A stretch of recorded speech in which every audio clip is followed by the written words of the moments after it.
Nous allons, Inch'Allah, voir ensemble, pendant ce mois de Ramadan, le noble caractère, le bon comportement, l'éthique du musulman.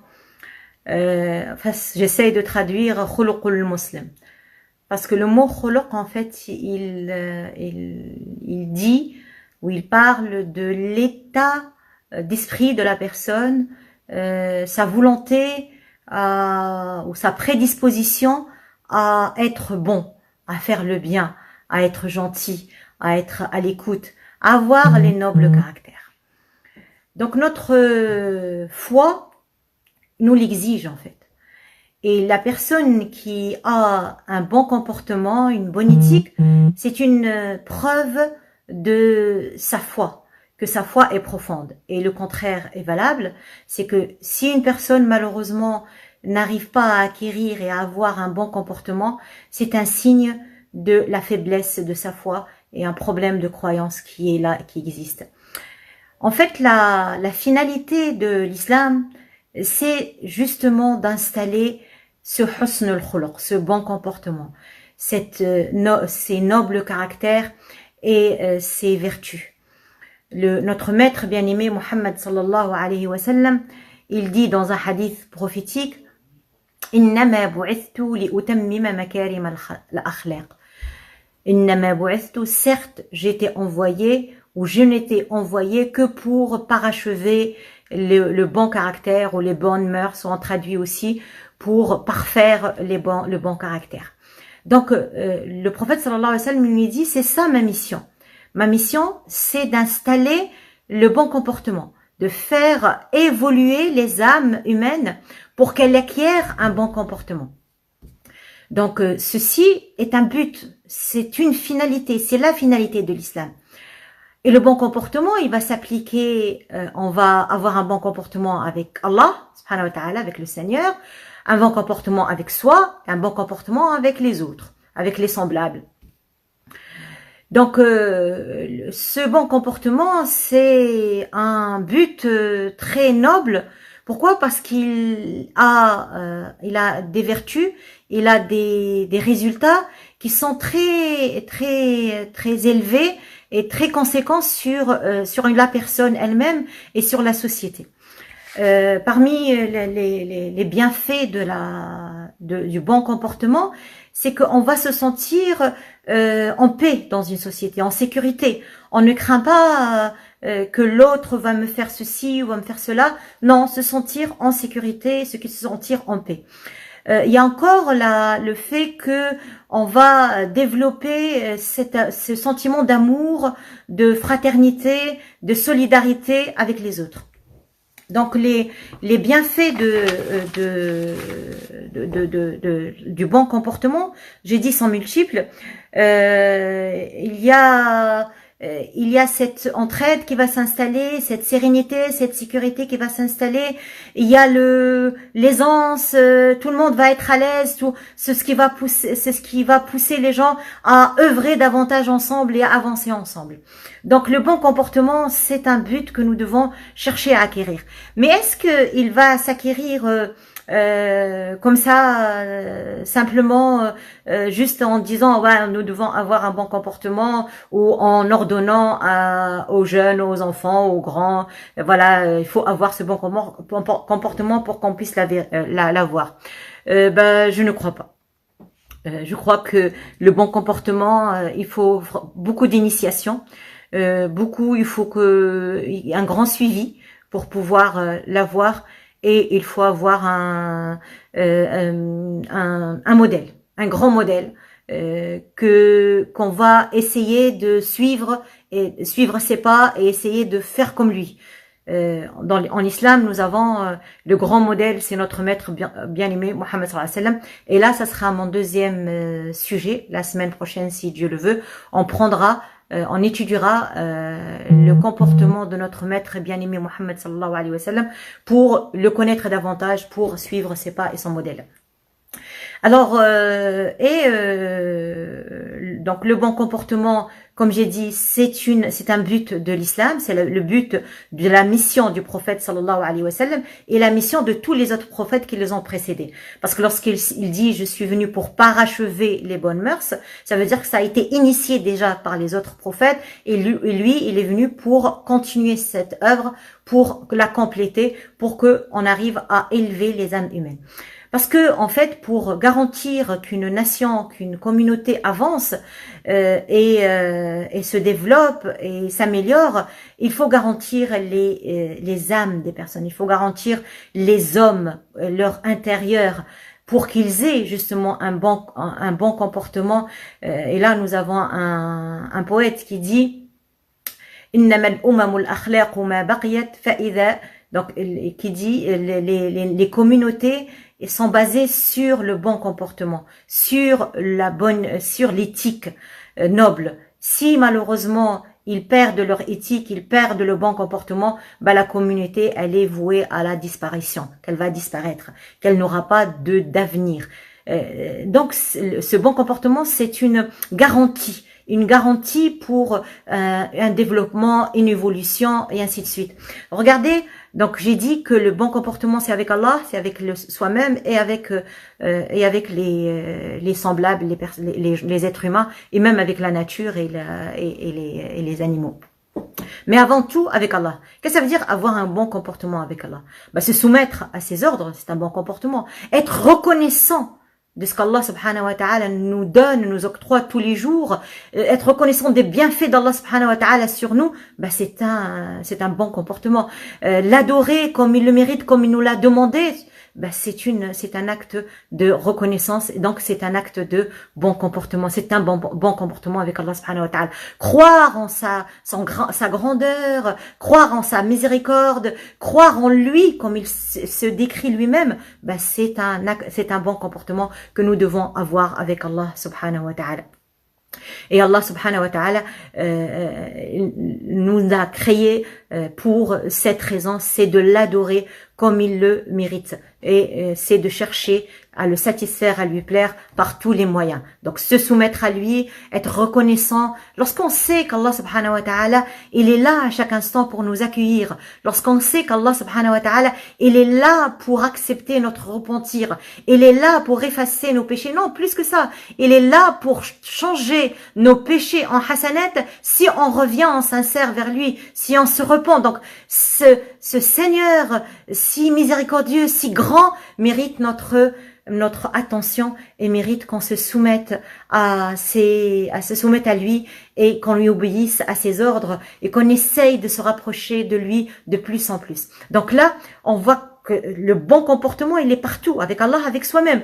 Soi-même, si comment dirais-je, je fais tout pour élever mon être, pour ne pas souiller mon âme, pour ne pas tomber dans les péchés, ça c'est mon bon comportement avec moi-même. Mon bon comportement avec moi-même, c'est d'entretenir mon être, de bien veiller sur mon être pour qu'il reste sur la voie d'Allah, sur la voie de la droiture et qu'il ne se souille pas avec des choses malsaines ou obscènes. Donc là, et être bien avec les autres, alors là, nous avons une panoplie d'actions que nous pouvons développer, être gentil, être à l'écoute, être véridique, être solidaire, être équitable, être là pour les autres et ainsi de suite. Donc tout ça, être bon avec, si je peux conclure, dire en un seul mot, être bon, vouloir le bien pour les autres, tout faire pour pouvoir être là pour les soutenir, pour les conseiller, parce que comme a dit le prophète sallallahu alayhi wa sallam, nul n'est croyant jusqu'à ce qu'il aime pour son frère ce qu'il aime pour lui-même. Ce que je veux pour moi, j'essaye de le transmettre aux autres, j'essaye de les aider pour y parvenir, inchallah, tous ensemble.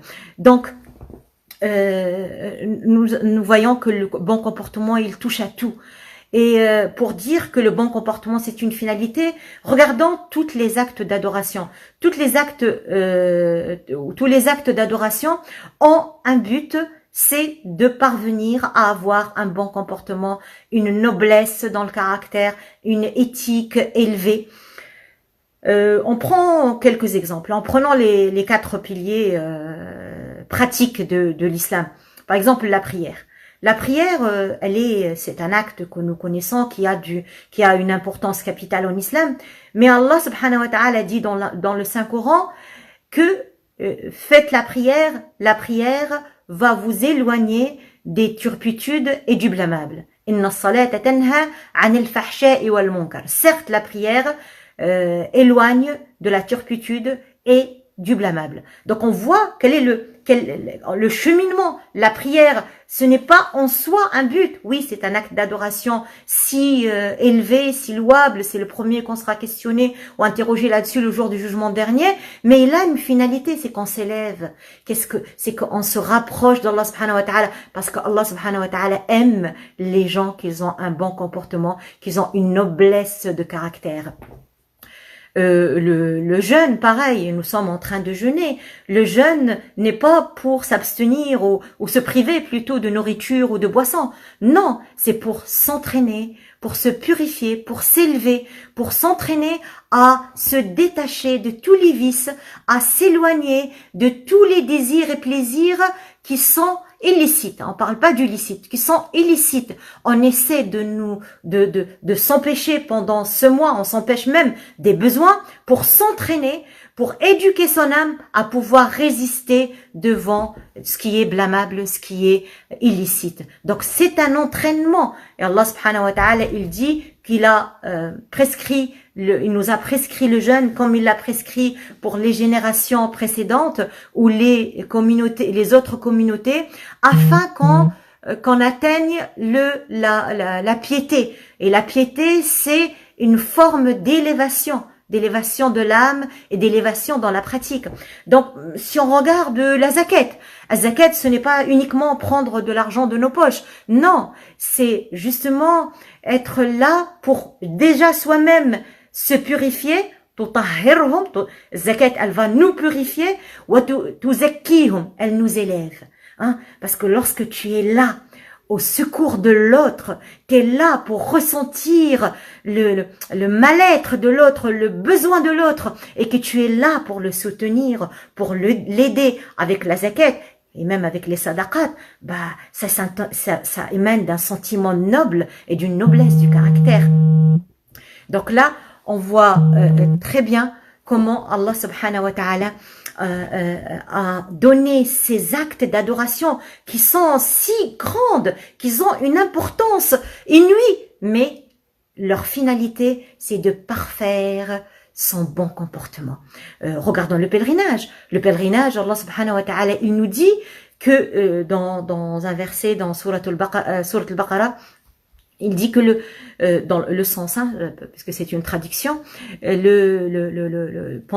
le pèlerinage pendant les jours qui sont prescrits, et pendant ces jours-là, pas de mauvaises paroles, pas d'obscénité, pas de disputes, Regardez, il nous parle de caractère, de noblesse de caractère. C'est que tu t'élèves, tu montes en haut et tu cherches à parfaire ton comportement et ta façon d'être pour parvenir, Inch'Allah, à être meilleur en termes de comportement.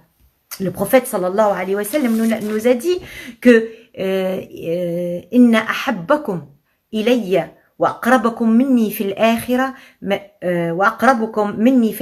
majalis ahasinukum akhlaqa wa inna abghadakum ilayya wa ab'adakum minni fil akhirah aswa'ukum akhlaqa الثرثرون المتشدقون المتفيقهون واهدني لأحسن الأخلاق. Donc là, le prophète sallallahu alayhi wa sallam, il dit les personnes que je chéris le plus, que j'aime le plus parmi vous, et ceux qui seront les plus proches de moi, qui auront les plus proches de moi le jour du jugement dernier, c'est ceux qui ont les meilleurs comportements. Déclaration nette. Les personnes que le prophète aime le plus, que le prophète dit qu'ils seront les plus proches de lui le jour du jugement dernier, ce sont les personnes qui ont un bon comportement, qui ont une bonne éthique. Et les personnes, il a dit que je déteste, qui sont les plus loin de moi le jour du jugement dernier, ce sont les personnes qui ont les pires des comportements. Ceux-là, ils sont loin de moi. Ce sont ceux qui parlent, qui disent tout et n'importe quoi, et qui sont orgueilleux, qui essaient de se faire montrer. Ils sont dans l'ostentation. Donc tout cela, ils sont détestés et parce qu'ils ont une action détestable. Par le prophète sallallahu alayhi wa sallam, ils seront très loin de lui le jour du jugement dernier, implorant Allah subhanahu wa ta'ala pour qu'on ait le bon comportement et qu'on soit proche du prophète sallallahu alayhi wa sallam. D'ailleurs, lui-même, je l'ai dit tout à l'heure, wa ahdini li ahsan al-akhlaq. Le prophète sallallahu alayhi wa sallam, parmi ses invocations, il dit, Seigneur, guide-nous vers les meilleurs des comportements. Parce que tout est la guidance d'Allah subhanahu wa ta'ala. Lorsqu'on se soumet à lui et qu'on lui demande l'aide et le soutien, il sera là pour nous, incha'Allah. Il dit aussi, sallallahu alayhi wa sallam, ما من شيء أثقل في ميزان المؤمن يوم القيامة من حسن الخلق. Il n'y a rien qui pèse aussi lourd le jour du jugement dernier dans la balance du croyant que le bon comportement. Ça veut dire que le bon comportement pèse plus que tout. On avait posé au prophète Mohammed sallallahu alayhi wa sallam la question sur une personne qui parle beaucoup de ses actes d'adoration, de ses prières, de ses jeûnes, de ses pèlerinages, mais qui nuit à ses voisins et qui les dérange. Qu'en-est-il d'elle, le prophète, et qui nuit par sa parole, par ses mauvaises paroles? Le prophète sallallahu alayhi wa sallam, il a dit, celle-là, elle sera en enfer. Elle est en enfer. Et on continue, le compagnon continue la question, lui a dit, une personne qui parle peu, ou qui parle du peu qu'elle fait, c'est-à-dire qu'elle dit qu'elle fait pas grand-chose, elle fait juste l'obligatoire, mais elle est généreuse avec ses voisins et elle a un bon comportement avec eux.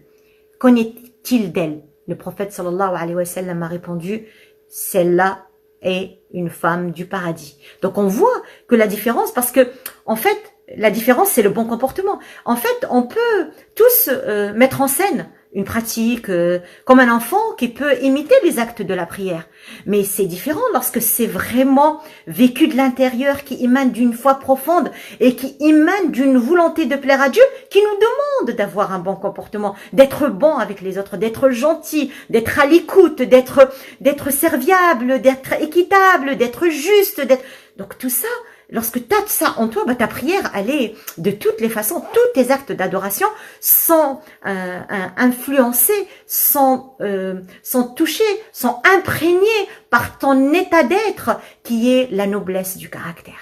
D'accord? Et la noblesse du caractère va nous empêcher de faire beaucoup de vices et va nous élever, va nous aider à nous élever au plus haut degré, Inch'Allah. Donc tout à l'heure j'ai dit comment acquérir le bon comportement. J'avais dit que ce n'est pas en l'ordonnant, on va dire un maître ou un enseignant, il va ordonner à ses élèves, vas-y, il faut avoir le bon comportement, il faut faire ceci et cela. Non, on a besoin de temps, on a besoin de transmission, on a besoin de soins, on a besoin d'être là, on a besoin surtout d'une foi ferme. Une foi ferme, une foi qui est là, qui est présente, que cette foi, elle sera toujours notre aiguille, si je peux le dire, pour nous dire ceci c'est convenable, ceci n'est pas convenable, ceci ça va, ceci ne va pas. Donc ta foi, elle est là, elle t'habite, tu es habité par cette foi profonde en Allah subhanahu wa ta'ala, donc tu veux à tout prix lui plaire, et pour lui plaire, tu dois t'acquitter de tout ce qu'Allah subhanahu wa ta'ala te demandait, et surtout, tu vas être quelqu'un de bon, quelqu'un de bien, quelqu'un de gentil, avoir justement le bon comportement. On a besoin de faire un effort continu avec une détermination, ce qu'on appelle en arabe al-mujahada, c'est-à-dire on va faire un effort sur soi, toujours, pour être sur cette bonne voie. S'auto-critiquer, pour se remettre sur les rails. C'est-à-dire que quelqu'un qui ne voit pas ses défauts, qui se rend pas compte de ses défauts, parce qu'il ne s'auto-critique pas, il regarde pas ce qu'il a fait, ce qu'il a pas fait, il va jamais se mettre, s'analyser, si je peux le dire. Il va jamais revoir ses actions et la mettre un petit peu sous la loupe et voir ce que c'est convenable, ce que je fais, est-ce que c'est pas convenable. Si on essaie de réfléchir sur nos actions et nous auto-critiquer, on parviendra à dépasser le mal pour le remplacer, Inch'Allah, par un bien. Il faut aussi observer ou regarder, analyser quelles sont les conséquences du mauvais comportement. Et ainsi, ils deviendront pour nous, j'espère, détestables. C'est-à-dire lorsqu'on voit les mauvaises conséquences, les conséquences déplorables du mauvais comportement, on essaye de s'en éloigner, on essaye de... Et justement, il y avait un grand savant qui avait un serviteur qui avait un très mauvais comportement.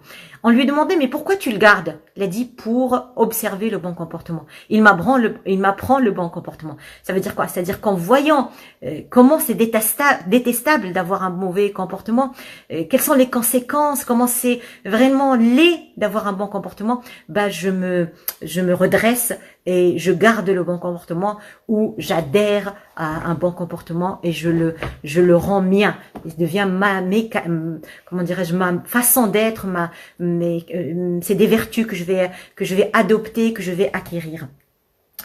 Il faut aussi s'armer de patience. Il faut s'armer de courage et de ne jamais se décourager. Parce que il y a des personnes, lorsqu'ils voient la lourdeur de leur péché, de ce que tout le mal qu'ils font, ils se disent on est incapable de nous redresser, on est incapable de revenir sur le droit chemin, on est incapable d'être meilleur. Et ça, c'est problématique parce que là, l'effort va s'arrêter. Non, il faut avoir confiance en soi, certes, mais confiance en Allah subhanahu wa ta'ala. Allah subhanahu wa ta'ala, il nous dit que si on fait un pas vers lui, il est capable. Si on vient en pas, il viendra. Si on y va en marchant, pardon, il viendra en courant. Si on avance d'un shibr, d'une once, il avancera de dia, d'une coudée, et ainsi de suite. C'est-à-dire qu'il est toujours prêt à faire davantage d'efforts que nous, si nous on revient vers lui, si on veut se repentir. Et n'oublions pas l'exemple de la personne qui a tué les 99 personnes et qui cherchait quand même à revenir vers Allah subhanahu wa ta'ala. Et là, après des va-et-vient, il a trouvé la personne qui l'a conseillé, qui lui a conseillé de quitter l'endroit où il a fait le mal. Quitter l'endroit où on a fait le mal, quitter les personnes avec qui on fait le mal, ça peut nous aider à avoir une bonne compagnie. La bonne compagnie nous aide. La bonne compagnie nous aide à avoir un bon comportement. Comme dit Rasoul sallallahu alayhi wa sallam, dans le choix des amis, il nous dit que le bon ami, le bon compagnon, c'est comme le vendeur de muscles. Bon, ça veut dire la parfumerie, un vendeur de parfum. Comme un vendeur de parfum. Et le mauvais compagnon, c'est comme un forgeron. Comment ça? Le vendeur de parfum, si tu te rends chez lui, si tu vas dans une parfumerie, en sortant de chez lui, tu as deux choses, ou une des deux choses qui peut t'arriver, ou les deux choses en même temps. Tu vas dans tous les cas sentir bon. Et en plus, maintenant, on a des testeurs. Lorsqu'on va dans la parfumerie, tu as le droit de parfumer. Donc, mais même ça, tu rentres dans un endroit où c'est embaumé de bonnes odeurs, tu vas sortir imprégné de cette bonne odeur. Et au mieux, tu vas t'acheter cet aqtani, tu vas t'acheter le parfum. Tandis que lorsque tu vas chez le forgeron, en sortant de chez lui, malheureusement, tu vas sentir mauvais. Et au pire, tes habits risquent de brûler. Pourquoi? Parce le forgeron utilise le feu et avec le fer pour qu'il devienne plus maniable. Et de ce fait-là, il y a des étincelles de feu qui sont là et qui risquent de nous toucher. Mais l'odeur, elle est toujours là. Ça veut dire quoi? Ça veut dire que le bon compagnon, si tu côtoies un bon compagnon, tu auras une bonne réputation. Et en plus de la bonne réputation, tu peux le suivre dans son cheminement et dans ses bonnes actions, tu peux faire pareil que lui. Donc là, c'est ce qu'on cherche de la bonne compagnie. Le mauvais compagnon, malheureusement, on va avoir une mauvaise réputation et au pire, on va faire comme lui, on va faire le mal comme lui. Donc choisir des gens avec qui on peut s'encourager mutuellement à faire le bien et avoir un bon comportement. Donc nous avons besoin pour élever nos âmes, de les imprégner de vertus, d'une longue initiation et beaucoup de suivi. Là, c'est pour les acquérir, ces bons comportements. Mais quels sont, le prophète sallallahu alayhi wa sallam, il a dit une fois à ses prophètes, Man el muflis. Savez-vous qui est la personne ruinée? Muflis, les compagnons, il lui a dit, c'est la personne qui n'a ni un sou, ni un bien, il n'a rien. Al muflis, c'est que ruiné, fauché, je sais pas comment dire, c'est quelqu'un qui a fait une faillite, qui n'a rien en fait, d'accord? Il leur a dit non. En fait, la personne muflis, ruinée, on va dire, c'est la personne qui vient le jour du jugement dernier avec beaucoup d'actes d'adoration, avec beaucoup de prières, avec beaucoup de jeûnes, beaucoup de zakat, mais il vient aussi avec de mauvaises actions, avec un problème de comportement. Il a parlé sur le dos de celui-là, il a médit l'autre, il a menti par-ci, il a volé par-là, et ainsi de suite.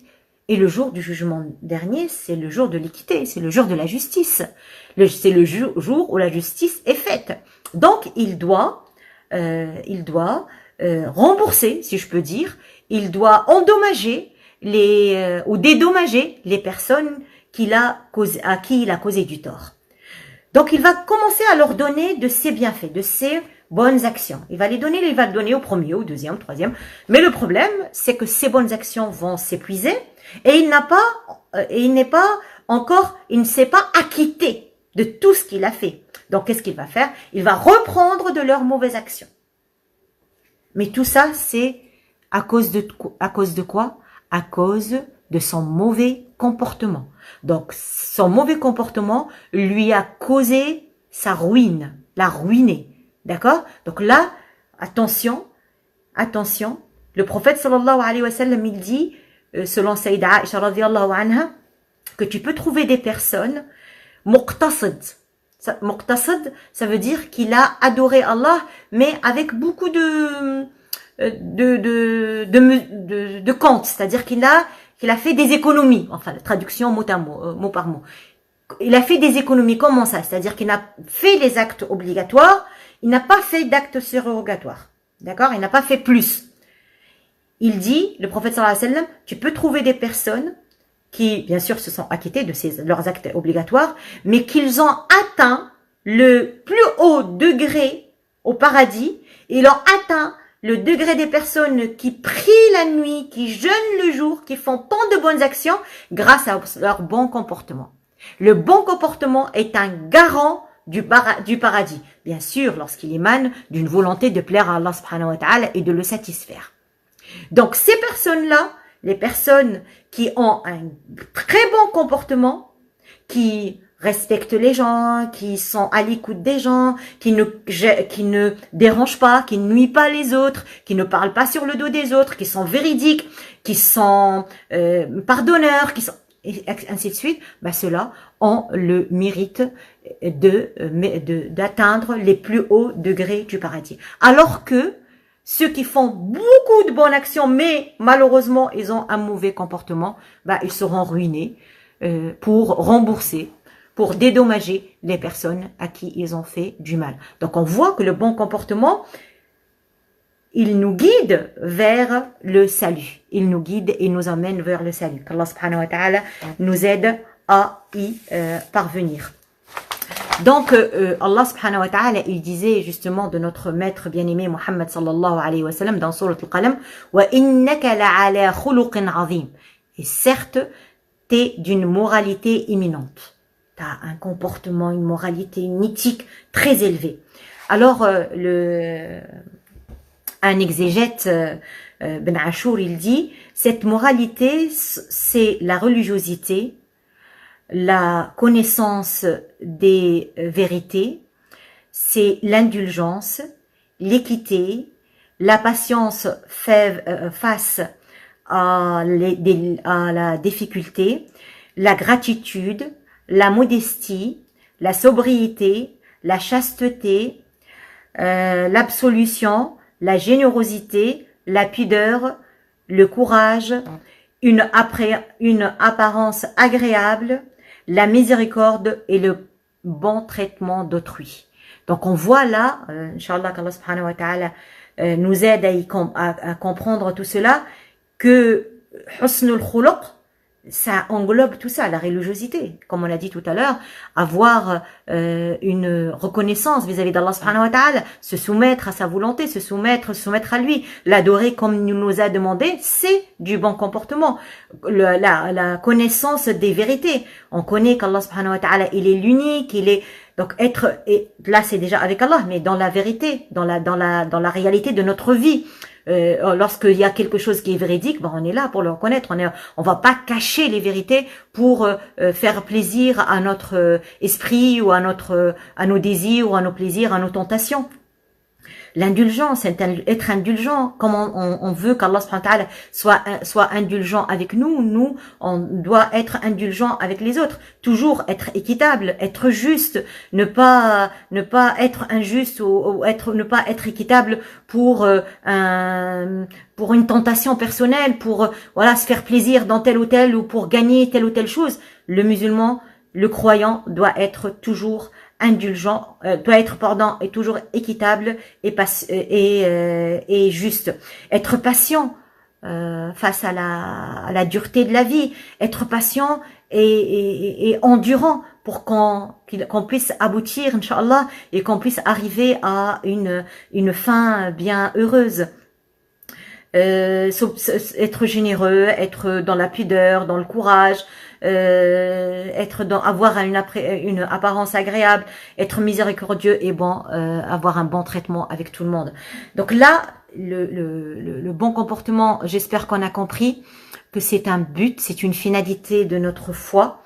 Notre foi, elle est liée à notre comportement. Ça veut dire que lorsque notre foi, notre aqida, elle est élevée, notre foi, elle est forte, notre comportement va suivre, certainement.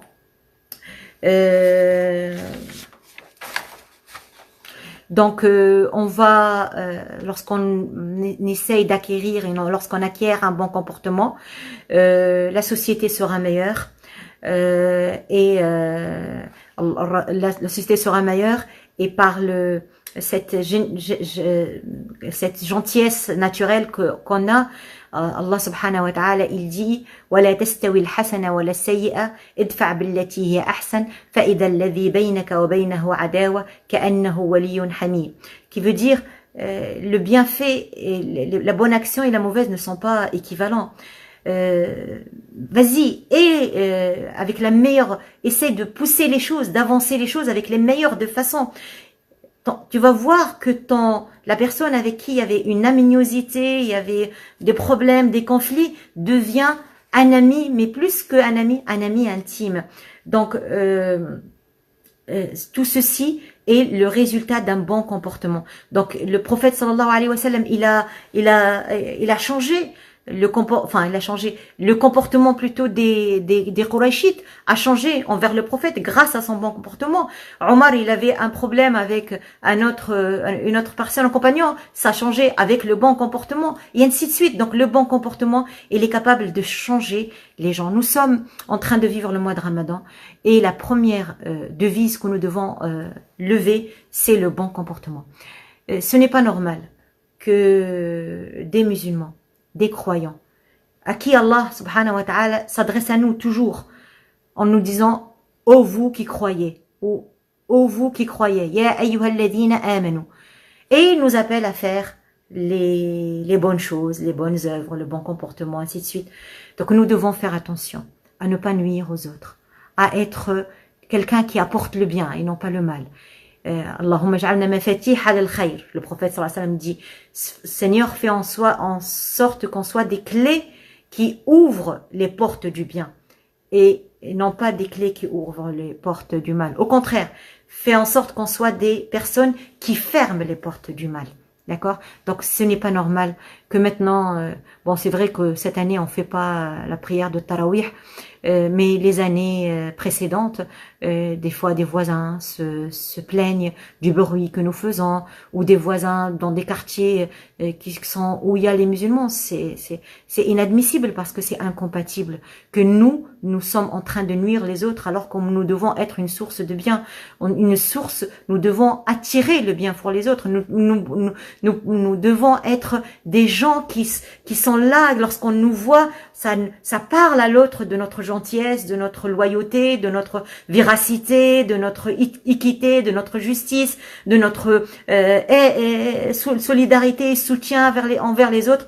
Donc nous devons travailler sur nous-mêmes, Inch'Allah, pour acquérir les bonnes mœurs, le bon comportement, la bonne conduite, les nobles caractères et la noblesse de notre foi. Elle est dans la noblesse de notre caractère et de notre comportement.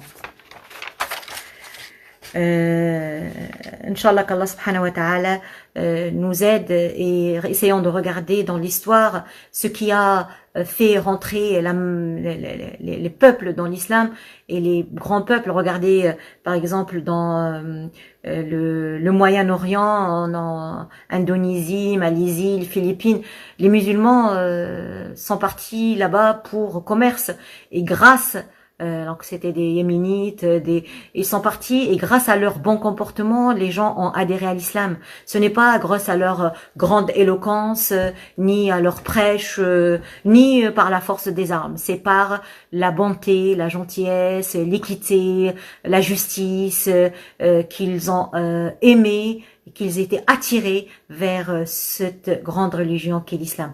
Qu'Allah subhanahu wa ta'ala fasse qu'on soit des gens qui attirent vers la foi d'Allah subhanahu wa ta'ala et non pas qui repoussent de cette foi par notre comportement, et qu'il nous guide, Inch'Allah, comme a dit Rasul sallallahu alayhi wa sallam, Seigneur, guide-nous vers les meilleurs des comportements.